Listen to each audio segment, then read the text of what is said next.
Good day, this is Professor Will, CBMD PhD. Today is Tuesday, March 16th, 2021. It is 5:02 and 5 seconds a.m. Eastern Standard Time. Today's research, quantum emitters. So let's hop to it here. Remote control for quantum emitters. Novel approach could become an asset in quantum computers and quantum simulation. Date March 12, 2021. Source, University of Innsbruck. Summary. Quantum technologies are enabled by precise control of the state and interactions of individual quantum objects. Physicists have now proposed a way to remotely control the state of individual quantum emitters. The underlying idea is based on chirp light pulses.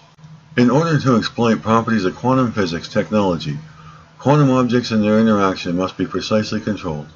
In many cases, this is done by light. Researchers have now developed a method to individually address quantum emitters using tailored light pulses. Not only is it important to individually control and read the state of emitters, but also to do so while leaving the system as undisturbed as possible. Researchers have now investigated how specifically engineered pulses can be used to focus light on a single quantum emitter. Researchers' proposal is based on chirp light pulses. The frequency of these light pulses is time-dependent, so similar to the chirping birds, the frequency of signal changes over time. In structures with certain electromagnetic properties, such as waveguides, the frequencies propagate at different speeds.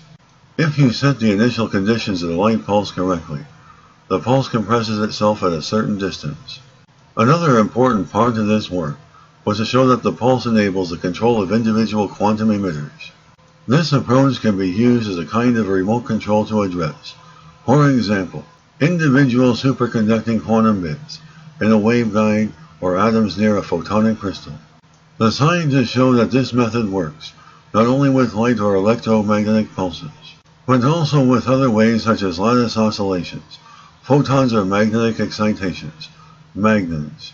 Experimental researchers want to implement the concept for superconducting qubits in the laboratory in close collaboration with a team of theorists. Good day, this is Professor Will, CBMD PhD, on Advanced Engineering, Computer Science, and Space Technology. Well, hope you enjoyed listening. Until next time, have a great day.